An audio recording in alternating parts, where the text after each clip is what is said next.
Hi friends, welcome to my channel super trader Lakshya. और एक और वीडियो लेकर आया हूँ। आज मैं बात करूँगा यहाँ पे मार्केट के बारे में। पीछे मैच चल रहा है, अगर आप देखना चाहें तो देख सकते हैं, लेकिन पहले मार्केट के बारे में आप हालचाल ले लीजिए। हाँ, I know match is very nervous, लेकिन हम जीतेंगे। We are together in this and we are going to be world test champion.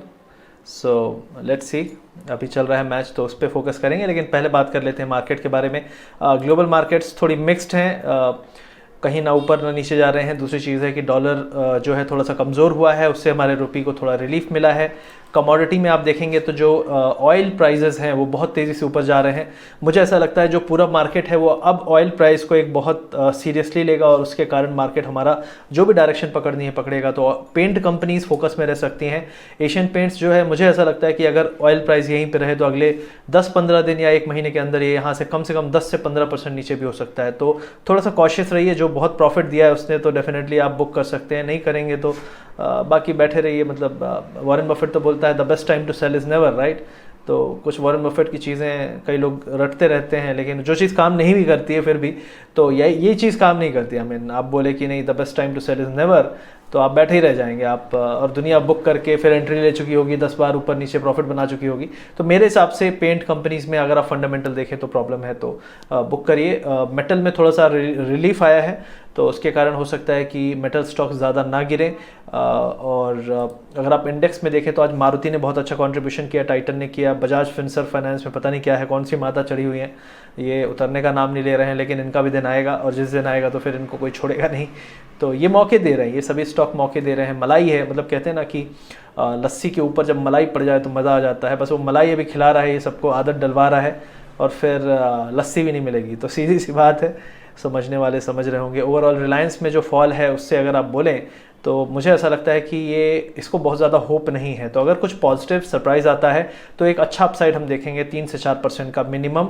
और अगर डिसअपॉइंटमेंट हुआ तो आप यहाँ से कम 100 रुपये गिर सकते हो। तो अगर कल रिलायंस बहुत बड़ा प्लेयर होना चाहिए, एक्सपायरी है, इसलिए थोड़ा सा रिस्क संभाल के लीजिए। मेरे हिसाब से अगर आप ऑप्शन बाय करने की सोच रहे हैं तो 5-10 हज़ार से ज़्यादा आपको नहीं चाहिए निफ्टी बैंक निफ्टी में, क्योंकि आपका जो निफ्टी में मूवमेंट है बहुत ज़्यादा होना चाहिए। और बैंक में भी रहेगा, क्योंकि ऑयल का प्राइस बहुत हाई है। इन्फ्लेशन के चक्कर में मुझे लगता है कि अब बैंक्स में नर्वसनेस बढ़ रही है, बैंकिंग में, क्योंकि डेफिनेटली रेट हाइक भी करना पड़ेगा। मतलब क्या सोल्यूशन है, आप आरबीआई से पूछ सकते हो, लेकिन सोल्यूशन यही है कि जो सेविंग वाले हैं उनको थोड़ा रिलीफ दिया जाए, और जो रेट ऑफ इंटरेस्ट है उसको बढ़ाया जाए, क्योंकि इन्फ्लेशन कंट्रोल करना पड़ेगा। जो भी बाकी मेजर्स ले सकते हैं ऑयल प्राइस के लिए भी, वो लेने चाहिए। उसके अलावा अगर हम बात करें निफ्टी बैंक निफ्टी की, सबसे पहले तो वॉलेटिलिटी हाई पे है। इन स्पाइट ऑफ कि मार्केट आज तो बहुत वीक था, लेकिन उसके बाद भी आप देखेंगे कि ऑप्शन में बहुत ज़्यादा डिके था। पुट के प्रीमियम्स कुछ खास नहीं दिए, कॉल के प्रीमियम ऑलरेडी डिके हो गए। हमने कॉल सेल किए थे आज से 2 दिन पहले, तो अच्छा खासा डिके हुआ, ऑलमोस्ट 490 का था, ऑलमोस्ट 100 रुपीज़ बचा है। तो हमने करीब 400 पॉइंट का डिके ऑलरेडी मतलब बुक कर लिया है। अब हम उम्मीद नहीं कर रहे हैं, हम 10 रुपये के ऑप्शन नहीं बेचते, मैंने आपको ऑलरेडी बताया है, और 10 रुपये ऑप्शन बेच करने में कोई प्राइड भी नहीं है, ठीक है। तो एक और चीज़ है कि यहाँ पे अगर आप बैंक निफ्टी में देखिए तो 34,570 पे है। मुझे ऐसा लगता है कि यहाँ पे अपसाइड जो रेजिस्टेंस है वो 35,000 पे स्ट्रॉन्ग रेजिस्टेंस बनता जा रहा है, और डाउन साइड में इमीडिएट सपोर्ट है 34,400। अगर वो टूटा तो फिर हम 33,900 की तरफ बहुत तेज़ी से जाएंगे, क्योंकि बैंक्स में ज़्यादा प्रॉब्लम होने वाली है। मुझे ऐसा लगता है कि अगर आपको बाउंस देता है बैंक निफ्टी तो 35,000 के आसपास आए तो आप वहाँ पर 34,900, 35,000, 34,800 के कॉल्स भी बेच सकते हो, अगर 200-250 पॉइंट का बाउंस मिले। ओवरऑल अगर गिरने लगता है तो फिर आपका सपोर्ट देखना पड़ेगा कि कल रेंज बाउंड मार्केट रखते हैं कि इसको ये पूरा ब्रेक डाउन ही कर देते हैं। ये अभी कंफर्म नहीं है, लेकिन ऑयल प्राइस को देखते हुए लग रहा है, क्योंकि यूएस मार्केट कुछ नहीं कर रहा है, इसलिए मुझे नहीं लगता कि सिर्फ इंडिया में कोई ब्रेक डाउन होगा, लेकिन रिलायंस बहुत बड़ा फैक्टर हो सकता है। तो निफ्टी का अगर आप लेवल देखें तो बहुत इंटरेस्टिंग है। ऑलरेडी जो कैंडल है वो इंगल्फ कर लिया है उसने ऑलरेडी प्रीवियस डे के कैंडल को, और ये काफ़ी बियरिश बिहेवियर है। इमीडिएटली अगर कोई बाउंस मिलता है 750 तक का, 50-60 पॉइंट का, 70 पॉइंट का बाउंस मिलता है, वो सेलिंग अपॉर्चुनिटी होगी। स्ट्रॉन्ग रेजिस्टेंस 850 पे ही है, मतलब अगर कुछ बहुत बुलिश हो गया रिलायंस में तो 850-880 तक भी जा सकता है, लेकिन 880 को पार कराना मुश्किल होगा। तो उस एरिया पे आप फिर से रेजिस्टेंस का प्ले कर सकते हैं, कॉल सेल कर सकते हैं, या पुट आप लेके अटेम्प्ट कर सकते हैं। कल एक्सपायरी है, मैं रिकमेंड नहीं करूंगा कि पुट लीजिए, लेकिन हाँ कई लोग हीरो और जीरो करते हैं, तो आप 2-4 रुपये 10 रुपये का कम कैपिटल में करिए, जो भी ये सब करिए कम कैपिटल में करिए। और डाउन साइड में अगर आप बोलते हैं कि कहाँ तक जा सकता है, तो मेरे हिसाब से अगर 660 टूटता है तो फिर निफ्टी बहुत तेज़ी से, मुझे ऐसा लगता है कि 540 की तरफ पड़ सकता है। मतलब अच्छा बड़ा फॉल है, 100-150 पॉइंट का फॉल भी आ सकता है यहाँ पे। तो निफ्टी बहुत इंपॉर्टेंट सपोर्ट के आसपास है, 650-660 पे सपोर्ट इंपॉर्टेंट है। ये ब्रेक होता है तो फिर 450 जो पुराने सपोर्ट हमने 2 बार लिए हैं वो भी खुल जाते हैं, क्योंकि जो कैंडल स्ट्रक्चर है वही दिखा रहा है। आरएसआई में आप देख सकते हैं स्ट्रेंथ कंटिन्यूसली डाउन हो रही है, ऊपर नीचे हम कर रहे हैं, लेकिन आरएसआई लगातार नीचे की तरफ जा रहा है। वो बोल रहा है भैया ताकत नहीं है, ये जो भी उछल कूद हो रही है होने दो। ये समझाता है कि लोगों को हर बाउंस पे प्रॉफिट बुक करना है, तो बड़े लोग यही कर रहे हैं। अब बाकी रिटेलर तो संभाले हुए है मार्केट को, तो उसको तो लगता है उसकी जिम्मेदारी है सिर्फ खरीदना। उन्हें कई लोगों को तो बेचना ही नहीं आता, बोलते हैं यार बेचेंगे कैसे जब खरीदा नहीं है। यही लॉजिक लगा के लुटे पड़े हैं। तो ठीक है, मतलब स्टिल उसके लिए एक वीडियो मैं बनाऊंगा कि how to sell, how to become expert in selling, right, बनता है। और तो निफ्टी में बेसिकली बाउंस पे सेल करिएगा, लेकिन रिलायंस एजीएम का थोड़ा वेट कर लीजिएगा, उसमें क्या डिसीजन आता है। अगर रिलायंस एजीएम भी मार्केट को नहीं उठा पाया तो मार्केट अगले एक हफ्ते में 450 का लेवल भी तोड़ सकता है। 450 2 बार टेस्ट हो चुका है, 450 इतना स्ट्रॉन्ग सपोर्ट नहीं है, स्ट्रॉन्ग सपोर्ट 250 है। तो मुझे ऐसा लगता है कि अगर करेक्शन कंटिन्यू हुआ तो हम 250 की तरफ जाएंगे। वहाँ पे अगर देखते हैं सपोर्ट स्ट्रॉन्ग मिला तो ठीक, नहीं मिला तो 15,050 पे भी एक सपोर्ट है, तो उस एरिया पे हम जाके कंसोलिडेट करेंगे। तो अगली रैली जब आएगी तो 16,000 की तैयारी बेटर तरीके से हम कर पाएंगे। अभी जिस तरीके से आए हैं तो आरएसआई में दिखा रहा है क्लियरली स्ट्रेंथ नहीं है, डाइवर्जेंसेस ऑलरेडी क्रिएट हो चुके हैं। उसके अलावा जो स्टॉक में अगर मैं बात करूँ तो आप HDFC का एक स्टॉक है, इसने बहुत अच्छा एक मेरे हिसाब से ये एक डाउनवर्ड पैटर्न स्टार्ट हो गया है इसमें, और क्लियरली मुझे ऐसा लगता है कि कुछ नहीं तो 2450 तक के डाउनफॉल HDFC में आ जाने चाहिए बहुत जल्दी, और जो सपोर्ट है मेरे हिसाब से 2400 पे है। तो HDFC में ऑलमोस्ट 100 पॉइंट का फॉल ड्यू है, और किसी भी केस में अगर ये गैप अप खुला और गिव अप करने लगा तो आप समझ लेना कि भाई इसमें दम नहीं है, ये नीचे की तरफ जाए बिना मानेगा नहीं। तो ये आपको इशारा होगा, बाकी आप एक्शन ले सकते हैं। गैप डाउन खुलेगा तो मैं चेज नहीं करूंगा, गैप अप खुलेगा तो डेफिनेटली मैं इसको थोड़ा सा वॉच करूंगा। 10-15-20 पॉइंट अगर गिव अप कर देता है तो नीचे के 70-80 पॉइंट 70-80 पॉइंट के लिए मैं ट्रेड करूंगा। उसके अलावा अगर बात करें तो ITC फ्लैट है, कोई इसमें मूवमेंट नहीं है, इसने दम तोड़ दिया है, नहीं ये नहीं कहना चाहिए, मेरे पास भी है। मैं ये कहूँगा कि ये सो रहा है और जल्दी उठेगा और दहाड़ेगा शेर की तरह, और सबके चेहरे पे खुशहाली फैला देगा। I mean this is a good way to represent ITC। Okay, अगला स्टॉक है SBI। अगेन रेजिस्टेंस है एग्जैक्टली 425 पे, नहीं ब्रेक कर पा रहा है, 3 बार कोशिश कर चुका है। अगर इसको 1-2 दिन और ब्रेक नहीं किया तो दोबारा से ये 408-406 की तरफ जाएगा SBI। उसके अलावा जो अगला स्टॉक है टाटा मोटर्स, मेरे हिसाब से टाटा मोटर्स का सपोर्ट इंपॉर्टेंट 333 है। फिर से इसने बेयरिश कैंडल बनाया है, अगर 333 होल्ड नहीं किया तो ये 320 तक भी गिर सकता है, तो थोड़ी इसके लिए सतर्क रहिए। 333 इंपॉर्टेंट है, होल्ड करना चाहिए, नहीं किया तो इन केस आप इमोशनल मत रहिए, शॉर्ट करिए, ठीक है। और अगर आप बोलते हैं कि लॉन्ग क्या करें, तो लॉन्ग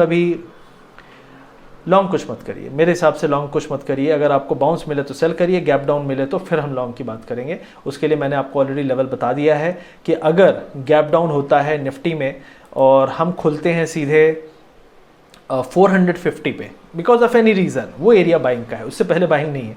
और अगर कोई बोलता है कि फ्लैट खुला तो हम क्या करेंगे, फ्लैट खुला तो मार्केट पहले रेड में जाएगा 20-30 पॉइंट, फिर बाउंस होगा और पूरे दिन रेंज बाउंड रहेगा। तो मेरे हिसाब से छोटे मोटे गैप अप गैप डाउन से आप समझ जाइएगा कि मार्केट को रेंज बाउंड रखने का प्लान है, और ऑप्शन में अच्छा खासा डिके होगा। आज भी बहुत डिके हुआ है, मैं आपको लिटरली बोलता हूँ, थैंक्स टू सेबी। रिटेलर को बर्बाद करने के लिए आपका बहुत बहुत शुक्रिया। आपने मतलब बचाने के लिए नहीं, बर्बाद करने के लिए एक बहुत अच्छा रूल लाया है। पता नहीं आप उसको कैसे डिफाइन करोगे, लेकिन अगला आई होप कि अगला जो चेयरमैन हो वो चौथी पास ना हो, please. I mean this is serious. क्या भला, आई मीन मैं नहीं बोलता, हज़ारों लोग बोल रहे हैं, मैं उनको क्या समझाऊं। मतलब सोशल रिस्पॉन्सिबिलिटी के नाम पे मैं बस यही कह सकता हूँ कि यहाँ पे जो मैं आपको निकाल रहा हूँ भड़ास, वो लिटरली दिल से है।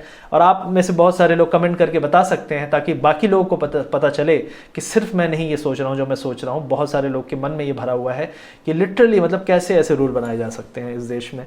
तो this is what I wanted to say. Adani stocks में ऑलरेडी मैंने वार्निंग दे दी थी आज सुबह सुबह, तो आई होप लोग बच गए होंगे। ग्रीन में खुला, उसके बाद नीचे गया, तो that was a good thing कि लोगों को निकलने का मौका मिला, कई लोग नहीं निकलेंगे, वो लोग बोलेंगे कुछ नहीं होगा, कुछ नहीं होगा, कुछ नहीं होगा, 15,000 पहुंच जाएगा तो भी बोलेंगे कुछ नहीं होगा, कुछ नहीं होगा, जबकि वो उम्मीद कर रहे थे 16 का। तो ये होता है, एक्शन लेना है हमें, एक्शन लेने के लिए मैं यहाँ वीडियो बनाता हूँ, ना कि प्रवचन सुनने के लिए। तो प्लीज़ एक्शन लिया करिए और be responsible for your action. यहाँ पे ना मैं किसी का पापा हूँ, ना मेरा कोई बेटा है जो जिम्मेदारी बनती है, यहाँ पे मैं फ्री में नॉलेज शेयर करता हूँ, तो आपको अपना दिमाग भी लगाना है और फिर आपको ये नॉलेज को यूज़ करना है मार्केट में।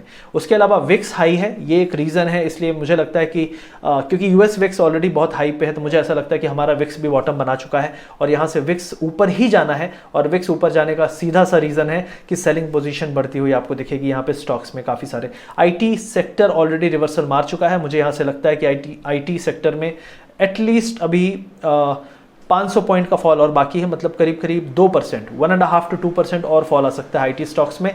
तो आईटी सेल है। इन्फोसिस का स्टॉक अगर आप बोलें तो इन्फोसिस में यहाँ से करीब करीब 25 to 30 पॉइंट का फॉल आ सकता है, 1503 पे है। कोई भी बाउंस मिलता है 7 to 8, 10 रुपीज़ का, वो सेलिंग अपॉर्चुनिटी होनी चाहिए।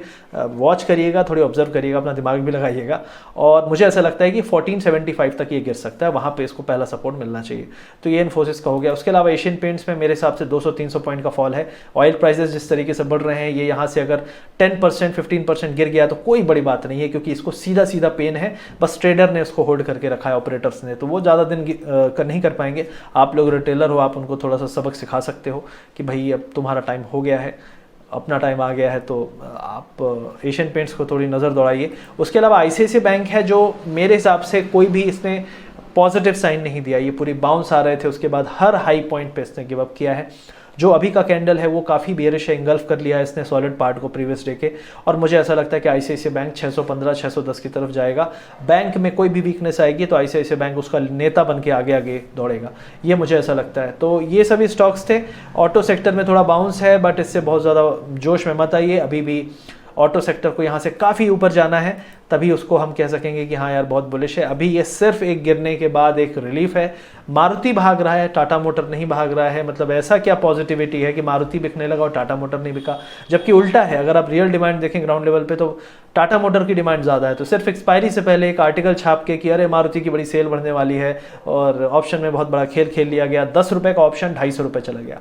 तो ये सब चीज़ें होती हैं इस देश में। तो आप बोलते हो कि यार तुम ऐसा बोलते हो वैसा बोलते हो, मतलब ये सरेआम जो चलता है, मतलब अदानी में देख लो, आप किसी भी शेयर में देख लो, कितना कुछ हो रहा है, लेकिन उसकी कोई पूछ नहीं है। और यहाँ पे अपन जेन्युइन चीज़ बात करते हैं, सेबी पे, आरबीआई पे, तो लोगों को, कई लोग को हर्ट होता है। यार हम लोगों को कम नॉलेज है, मुझे बहुत कम नॉलेज है लिटरली, लेकिन जो भी चीज़ बोलता हूँ दिल से बोलता हूँ, सच बोलता हूँ, जितना समझ में आता है उतना बोलता हूँ। आप लोग को ज़्यादा समझ में आता है तो किताब लिख दो और मेरे को पार्सल कर दो, मैं पढ़ लूँगा और फिर आपको और बेटर वे में समझा पाऊँगा। बहुत सारे लोग हैं कमेंट में लिखते हैं बहुत लंबा लंबा, पता नहीं क्या, अल्फा बीटा गामा, तेरा मामा मेरा मामा, पता नहीं क्या क्या, I don't know, I mean just kidding guys. आज मैच डे है, इंडिया का मैच है, तो हम लोगों को जीतना है, इसलिए I am in a very happy mood.